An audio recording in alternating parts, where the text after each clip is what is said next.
Last व्हिडिओमध्ये आपण sound हा चॅप्टर वन शॉटमध्ये within half an hour complete केला. तसंच आज आपण इलेक्ट्रोस्टॅटिक्सचा सुद्धा चॅप्टर हाफ एन आवर्समध्येच कंप्लीट करणार आहे. ठीक आहे, चला तर मग न वेळ घालवता आपण इलेक्ट्रोस्टॅटिकला जातो. तिथं आपण बघणार आहे law of conservation of charge. Law of conservation of charge.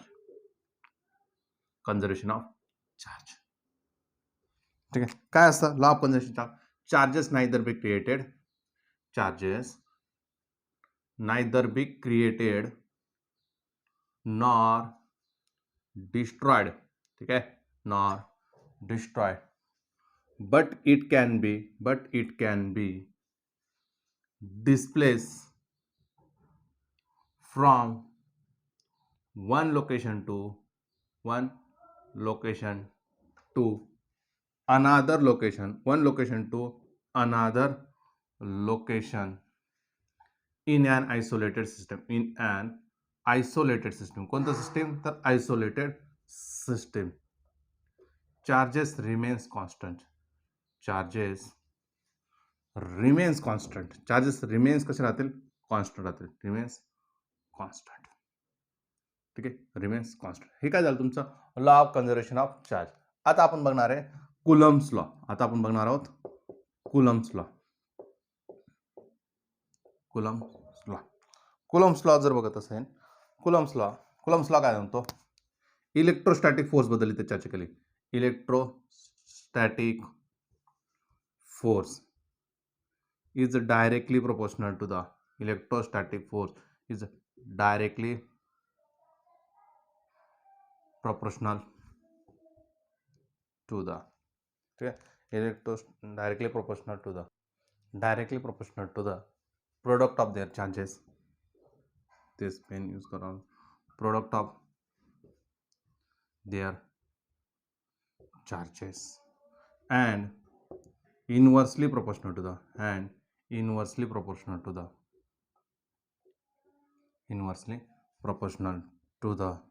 square of distance between them. Square of distance between them. चला, electrostatic force is directly proportional to the product of their charges. म्हणजे काय? दोन charges घेतले मी Q1 आणि Q2 and inversely proportional to the square of distance between them. म्हणजेच काय? हा एक चार्ज मी Q1 घेतला, हा दुसरा एक चार्ज घेतला मी Q2.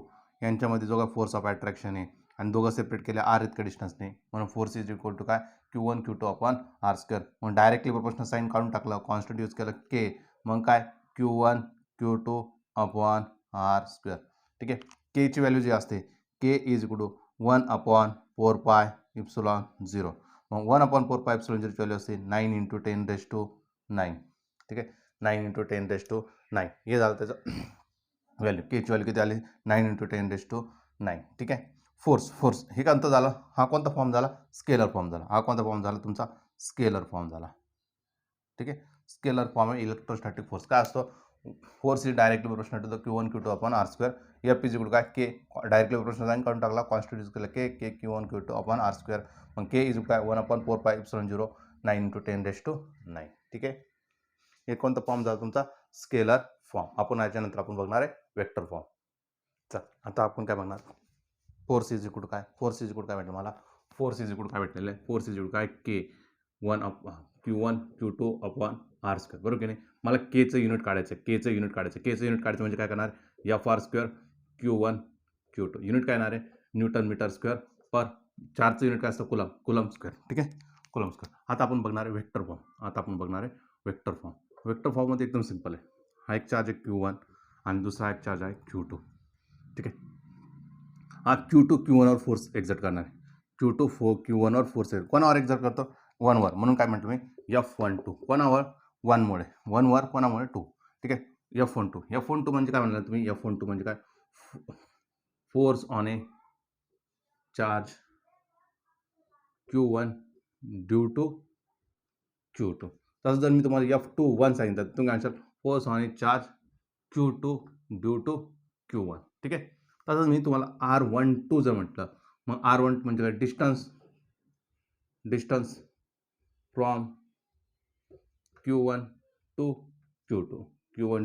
तसंच मी तुम्हाला R21 सांगितलं, तुम्ही काय म्हणशाल due to Q2 to Q1, ठीक आहे, Q2 टू Q1 एअर आहे. तसं मी काय म्हटलं फोर्स याच्यावर लागला, कोणावर, 2 वर लागला, तर तुम्ही काय या साईडला काय लागेल तुमचा F21, ठीक आहे. चला, ह्याचं डिस्टन्स आहे 2 कडून जर 1 कडे आलो, 2 कडून 1 कडे आलो तर मग काय लिहिणार R21. जर 1 कडून 2 कडे गेलो तर काय लिहिणार R12, ठीक आहे. चला, युनिट वेक्टर. आता काय बघतो आपण, unit vector. Unit vector is equal काय असतं, vector upon magnitude. Vector upon magnitude. इथं काय आर वेक्टर बद्दल बोलायचं आहे. आर वेक्टर, आर वेक्टरसाठी काय लिहिणार, R vector upon R magnitude म्हणजे आर, ठीक आहे. तर मी तुम्हाला R12 कॅप सांगितलं तर तुम्ही काय R12 वेक्टर अपॉन R12, ठीक आहे. तर मी तुम्हाला R21 वेक्टर सांगितलं तर तुम्ही काय लिहाल R21 अपॉन R21. हा काय वरती काय वेक्टर. चला, फोर्स कोणा काढतो मी 1 2 वर काढतोय. फोर्स आहे 1 2. मग काय लिहिणार 1 upon 4 pi epsilon 0 Q1 Q2 upon इथं काय राहणार 1 वर कशा 1 वर लागला कोणामुळे 2 मुळे. कुठून कुठे झालं मला R21 झालं, ठीक आहे. R21, ठीक आहे. R21, okay. मला वेक्टर आहे डायरेक्शन डिपेंडेंट आहे म्हणून काय केलं R21 कॅपने त्याला मल्टिप्लाय केलं. R21 कॅपने मल्टिप्लाय केलं म्हणजे काय भेटलं मला 1 upon 4 pi epsilon 0 Q1 Q2 upon R21.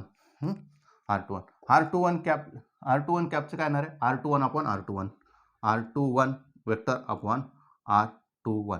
मग काय झालं, हा काय स्क्वेअर आहे, हा काय तुमचा स्क्वेअर, हा काय तुमचा स्क्वेअर.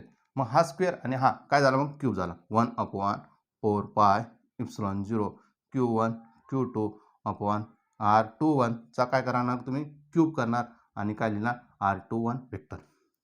हा झाला माझा F12 वेक्टर, F12 वेक्टर, ठीक आहे. हा झाला तुमचा वेक्टर फॉर्म मध्ये कोणामुळे 1 वर 2 मुळे.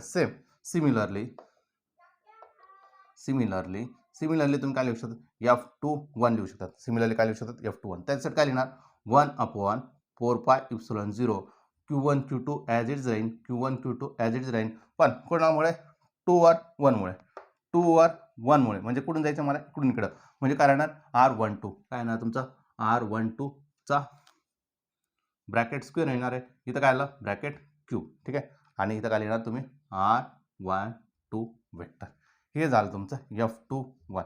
हां, मग तुम्हाला काय लक्षात आलं F12 आणि F21 हे दोन्ही कसे मॅग्निट्यूड जर विचार तुम्हाला F12 इज इक्वल टू काय F21, ठीक आहे.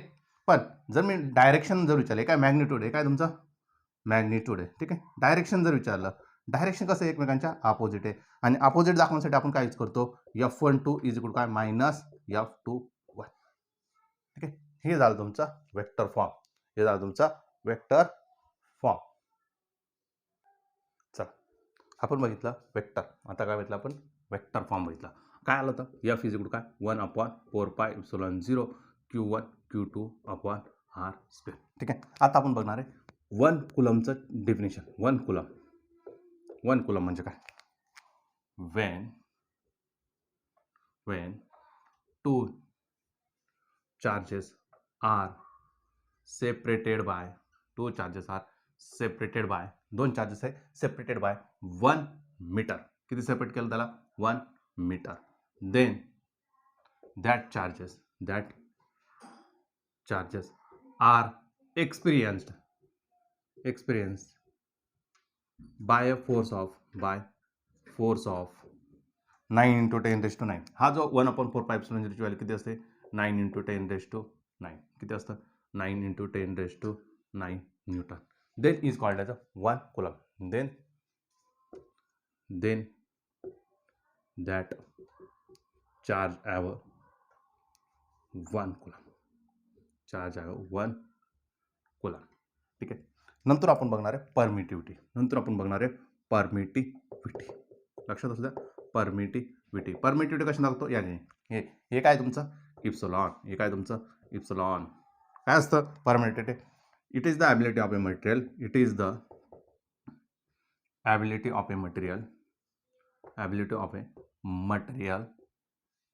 which allows the electric lines. काय अलाव करतं ते इलेक्ट्रिक लाईन्सला अलाव करतं. which allows the electric lines. ठीक आहे, it allows the electric lines. Electric लाईन्सला अलाउ करत असेल तर त्याला आपण म्हणतो परमिटिव्हिटी. ठीक आहे, हे काय असतं permittivity in vacuum. Permittivity in vacuum. Permittivity in vacuum. Permittivity in vacuum कशा दाखवणार, जसं व्हॅक्यूम दाखवण्यासाठी आपण काय करतो फक्त 0 पुट करतो, इप्सिलॉन 0. ठीक आहे, आता आपण बघणार आहे relative permittivity. Relative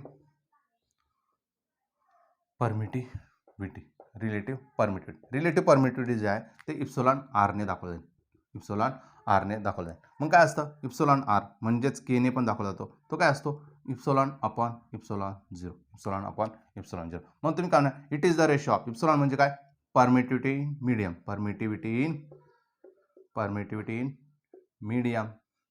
permittivity in medium to permittivity in vacuum. Permittivity in medium in permittivity in vacuum. ठीक आहे, permittivity in medium to it is the ratio of permittivity in medium to permittivity in vacuum. अजून कसं लिहू शकतो आपण याचं, मग काय केलं मी के म्हणजेच काय रिलेटिव्ह परमिटिव्हिटी किंवा इप्सिलॉन आर. इप्सिलॉन आर म्हणजेच काय परमिटिव्हिटी. या परमिटिव्हिटी म्हणजे काय मला इप्सिलॉन आणि इथं पण काय मला इप्सिलॉन 0. या इक्वेशनला काय केलं मी 1/4π इप्सिलॉन 0 4π 1/4π ने मल्टिप्लाय केलं सर. ठीक आहे, 1/4π म्हणजे काय आलं 1/4π. इथं काय होणार 4π. 4π ने डिवाइड केलं 4π ने मल्टिप्लाय केलं. ठीक आहे, मग काय Q1 Q2 upon R square. ठीक आहे, तसंच काय केलं मी R square upon Q1 Q2 म्हणजे काय दोन्ही साईडला मी इक्वलने Q1 Q2 ने डिवाइड केलं, Q1 Q2 ने डिवाइड केलं, मल्टिप्लाय केलं. आर स्क्वेअरने मल्टिप्लाय केलं, आर स्क्वेअरने डिवाइड केलं. 4π ने मल्टिप्लाय केलं, 4π ने डिवाइड केलं. पण याच्याने बेनिफिट काय आहे बघा 1/4π epsilon 0 Q1 Q2 upon R square. हे काय भेटलं मला एफ व्हॅक्यूमचं भेटलं, कारण की काय इप्सिलॉन 0 म्हणजे काय एफ इन व्हॅक्यूम. ठीक आहे, तसं 1/4π इप्सिलॉन 0 हा उलटा आला म्हणजे काय एफ इन मीडियम. म्हणजे तुम्ही काय म्हणू शकता it is the also ratio of force in vacuum to force in medium.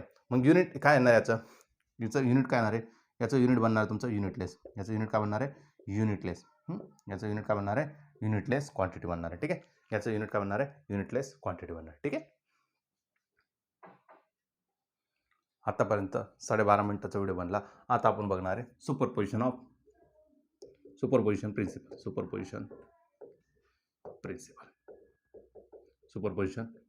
म्हणजे काय हा Q1 चार्ज आहे, हा तुमचा Q1 चार्ज आहे, हा तुमचा Q2 आहे, हा तुमचा Q3 आणि हा तुमचा Q4 आहे. हे Q1 वर फोर्स. मग Q1 वर फोर्स लागला कोणामुळे 2 मुळे. मग तुम्ही काय लिहिणार इथं फोर्स करायला येणार F12. 3 मुळे फोर्स लागणार आहे म्हणून काय लिहिणार F13. 3 मुळे इथं काय 4 मुळे आपण. ठीक आहे, 4 मुळे लागणार 1 वर म्हणून काय लिहिणार F14. ठीक आहे, कोणामुळे लिहितो कोणावर लागतो तो आपण काय लिहितो 1 ड्यू टू 2. ठीक आहे, F12 म्हणजे काय force on charge Q1 due to Q2. F13 म्हणजे काय येणार आहे force on a charge Q1 due to Q3. ठीक आहे, F14 म्हणजेच काय force on a charge Q1 due to Q4. तसंच मी काय म्हटलं F1N इज इक्वल काय होणार ड्यू टू Qn. ठीक आहे, चार्जेस असणार आहे. मग सुपरपोजिशन ऑफ प्रिन्सिपल काय म्हणतो it is the algebraic sum of a individual charge exerted on a charge. It is the algebraic sum of a individual charge exerted on a particular charge. ठीक आहे, कोणताही particular charge यांचं काय करतो आपण सम करतो. अल्जेब्रिक काय करतो सम करतो, त्याला आपण काय म्हणतो सुपरपोजिशन ऑफ प्रिन्सिपल. म्हणजेच काय मी जर म्हटलं F1 जर काढायचं तुम्ही म्हणशाल 1 वर कोणामुळे फोर्स लागला 2 मुळे. मग तसं कसं लिहिणार F13 लिहिणार, तसंच काय लिहिणार डॉट डॉट डॉट F1N लिहिणार. ठीक आहे, मग काय म्हटलं मी तुम्ही लिहिताना काय लिहिणार 1/4π epsilon 0 Q1 Q2 upon R square vector फॉर्ममध्ये. ठीक आहे, Q1 Q2 प्लस काय 1/4π epsilon 0 Q1 Q3 upon R square plus dot dot dot plus 1/4π epsilon 0 काय येणार आहे Q1 Qn upon R square. ठीक आहे, इथून मी काय कॉमन काढू शकतो 1/4 4πε0 कॉमन काढू शकतो, Q1 आणि R² कॉमन काढू शकतो. मग इथं काय झालं, रिमेनिंग करायला मग Q2 plus Q3 plus dot dot dot Qn. म्हणजे काय केलं आपण, सगळ्यांचे चारचे काय केलं आपण, सम केले. 1/4πε0 Q/R² summation of I is equal to 2 to up to n म्हणजे Q ऑफ I. या सगळ्यांचे काय केले आपण, सम केले. अल्जेब्रिक सम करणं म्हणजेच काय, टोटल फोर्स फाइंड आउट करणे. ठीक आहे, हे झालं तुमचं सुपरपोजिशन ऑफ प्रिन्सिपल. आतापर्यंत 15.5 मिनिटाचा व्हिडिओ बनलेला आहे. चल आता आपण काय बघूया, इलेक्ट्रिक फील्ड बघूया. आता काय बघणार आपण, इलेक्ट्रिक फील्ड कशाबद्दल बघणार आता, इलेक्ट्रिक फील्ड.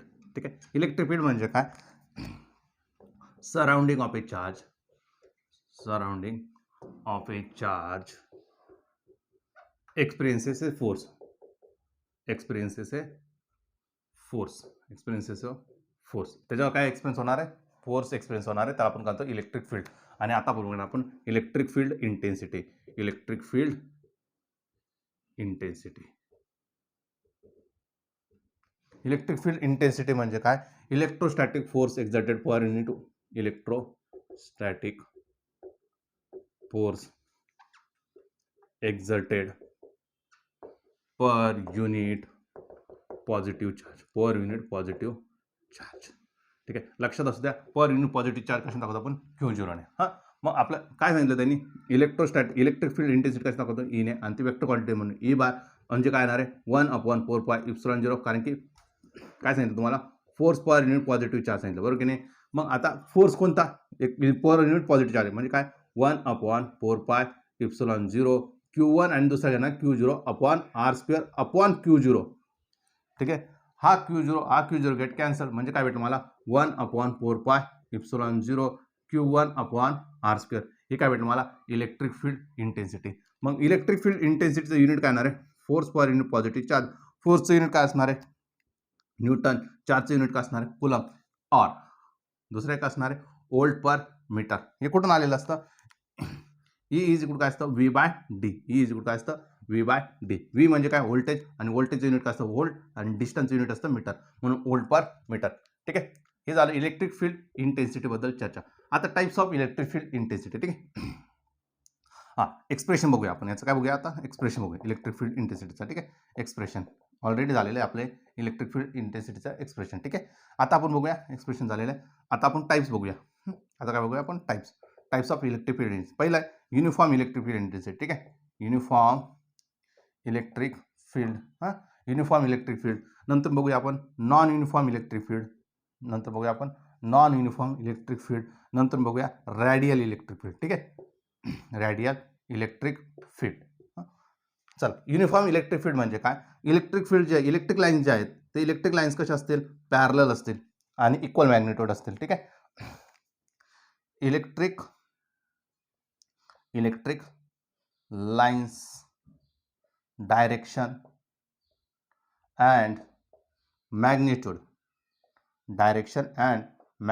आर सेम, दोघांना सेम असलं पाहिजे, तर त्याला आपण म्हणतो युनिफॉर्म मॅग्नेटिक फील्ड. ठीक आहे, uniform electric field. Electric lines direction and magnitude जर सेम असेल तर त्याला आपण म्हणतो युनिफॉर्म इलेक्ट्रिक. यांची लाईनिंग पण बघा, यांची साईज बघा, सारखेच आहे, सगळ्यांची साईज कशी सारखे आहे, आणि स्पेसिंग पण कसं आहे, सारखे आहे, त्याला आपण म्हणतो uniform electric field. Non uniform electric field म्हणजे काय, त्यांची डायरेक्शन सेम राहणार नाही, ठीक आहे, आणि पॅरलल पण राहणार नाही. म्हणजे काय, मॅग्निट्यूड इलेक्ट्रिक लाईन्स किंवा इलेक्ट्रिक फील्ड, इलेक्ट्रिक लाईन्स म्हणजेच काय, इलेक्ट्रिक फील्ड. ठीक आहे, electric field have different magnitude and direction, ठीक आहे, डिफरंट मॅग्निट्यूड अँड डायरेक्शन असेल तर त्याला आपण म्हणतो नॉन युनिफॉर्म इलेक्ट्रिक फील्ड. नंतर रॅडियल इलेक्ट्रिक फील्ड. एक तर तो काय असू शकतो, एक तर पॉझिटिव्ह असू शकतो किंवा निगेटिव्ह असू शकतो. जर पॉझिटिव्ह असेल तर बाहेर निघणार आहे. जर निगेटिव्ह असेल तर टुवर्ड्स येणार आहे. ठीक आहे, निगेटिव्ह असेल तर काय येणार आहे, टुवर्ड्स येणार आहे. निगेटिव्ह असेल तर काय येणार, टुवर्ड्स येणार, -Q. ठीक आहे, म्हणजे काय, electric field lines are either come to each other or away from each other, ठीक आहे. एकतर टुवर्ड्स येतील किंवा अवे फ्रॉम इच अदर, ठीक आहे. अवे फ्रॉम इच अदर, ठीक आहे. पॉझिटिव्ह असेल तर काय येणार आहे, अवे जाणार आहे. निगेटिव्ह असेल तर काय येणार आहे, टुवर्ड्स येणार आहे. लक्षात असू द्या, गरजेचं आहे आपल्याला. टुवर्ड्स जाणार आहे, ठीक आहे. आतापर्यंत 20 मिनिटाचा व्हिडिओ बनलेला आहे. चल, आतापर्यंत आपण काय म्हणतो, इलेक्ट्रिक फील्ड इंटेन्सिटी आणि टाइप्स बघितले. आता आपण बघूया electric lines. Electric lines. Electric lines काय असतात, it's an imaginary lines. It is an imaginary lines which experiences a electric field. ते काय दाखवतात आपल्याला, इलेक्ट्रिक फील्डचं डायरेक्शन, ठीक आहे. इलेक्ट्रिक फील्ड लाईन्स त्याची आपण बघणार आता प्रॉपर्टीज. त्याचं काय बघणार आपण, प्रॉपर्टीज. पहिलं, they should be same in direction. म्हणजे कशा असतील, पॅरल असतील. दे डज नॉट क्रॉस इच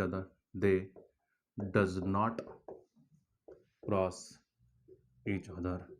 ते एकमेकांना क्रॉस होणार नाही. म्हणजे ते ऑलवेज कसे असतील, पॅरल असते. असे क्रॉस होणार नाही, ठीक आहे.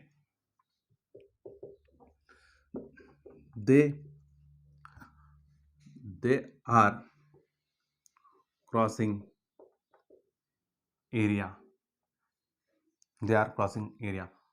perpendicular to the surface, ठीक आहे. perpendicular to the surface,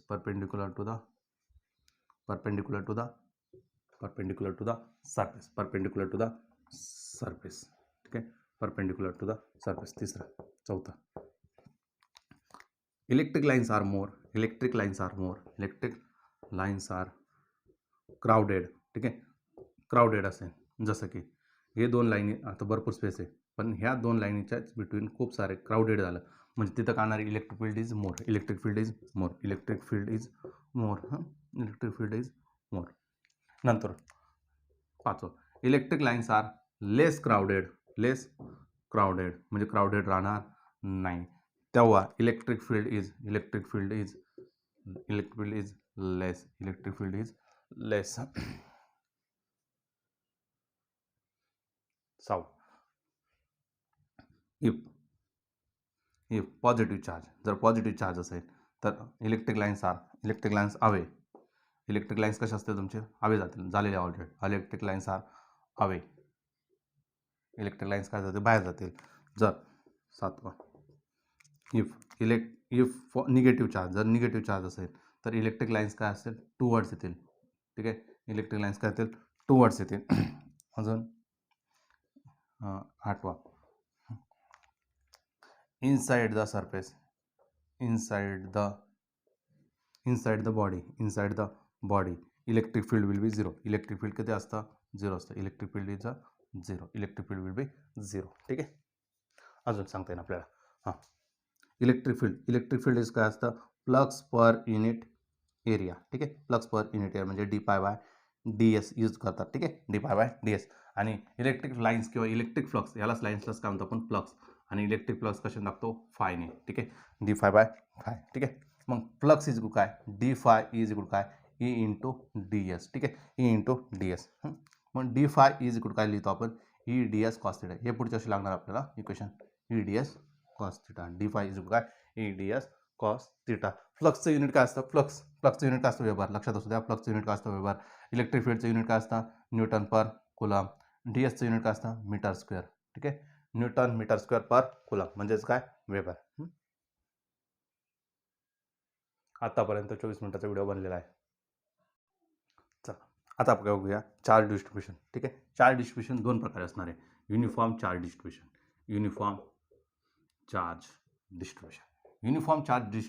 जर म्हटलं, युनिफॉर्म चार्ज डिस्ट्रीब्युशन म्हणजे काय, जर शेप जर सेम असेल, शेप रेग्युलर असेल, ठीक आहे. शेप जर रेग्युलर असेल, देन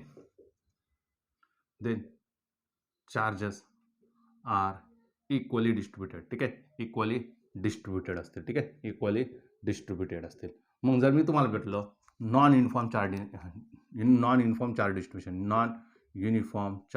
ठीक आहे. Non uniform charge distribution non uniform charge distribution कधी असणार आहे, जेव्हा माझं इरेग्युलर शेप असेल, जेव्हा माझं इरेग्युलर शेप असेल. ठीक आहे, इरेग्युलर शेप असेल, इरेग्युलर शेप असेल तर चार्ज डिस्ट्रीब्युशन रेग्युलर होईल का, इक्वल होईल का, not equally distributed, not equally distributed. ठीक आहे, नॉट इक्वली डिस्ट्रीब्युटेड. ठीक आहे, ह्या युनिफॉर्म चार्ज डिस्ट्रीब्युशनच्या 3 टाइप्स पडणार आहे. एक असणार आहे linear charge density, linear charge density. Linear charge density जे असते ते लॅम्बडा दाखवतात. म्हणजे काय, charge per unit length, charge per unit length म्हणजे काय लिहिणार, charge per unit length, charge per unit length असेल तर त्याला आपण काय म्हणतो, लिनियर चार्ज डेन्सिटी. युनिट म्हटलं कुलम, चार्जचं युनिट काय असतं कुलम आणि लेंथचं युनिट काय असतं मीटर, म्हणजे युनिट काय झालं कुलम पर मीटर.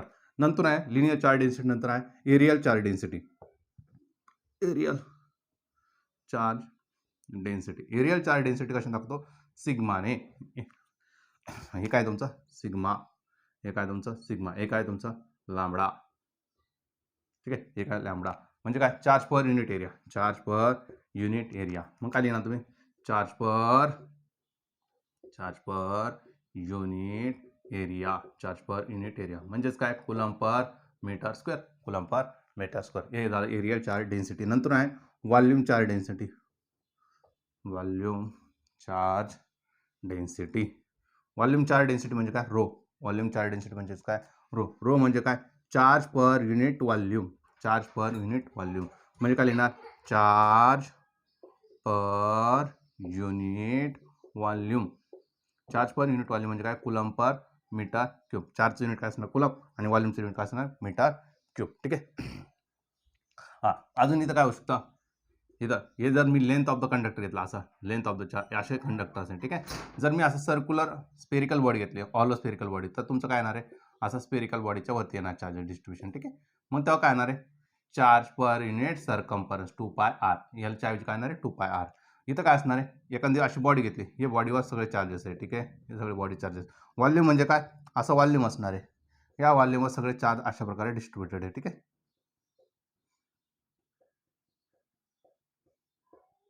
या पद्धतीने चार्ज डिस्ट्रीब्युशन असेल त्याला काय म्हणतो आपण, व्हॉल्यूम चार्ज डेन्सिटी. ठीक आहे, रेग्युलर शेप असेल तर आपण त्याची 3 डिस्ट्रीब्युशनमध्ये करू शकतो. अशा प्रकारे आपला 27 मिनिटाचा व्हिडिओ बनलेला आहे.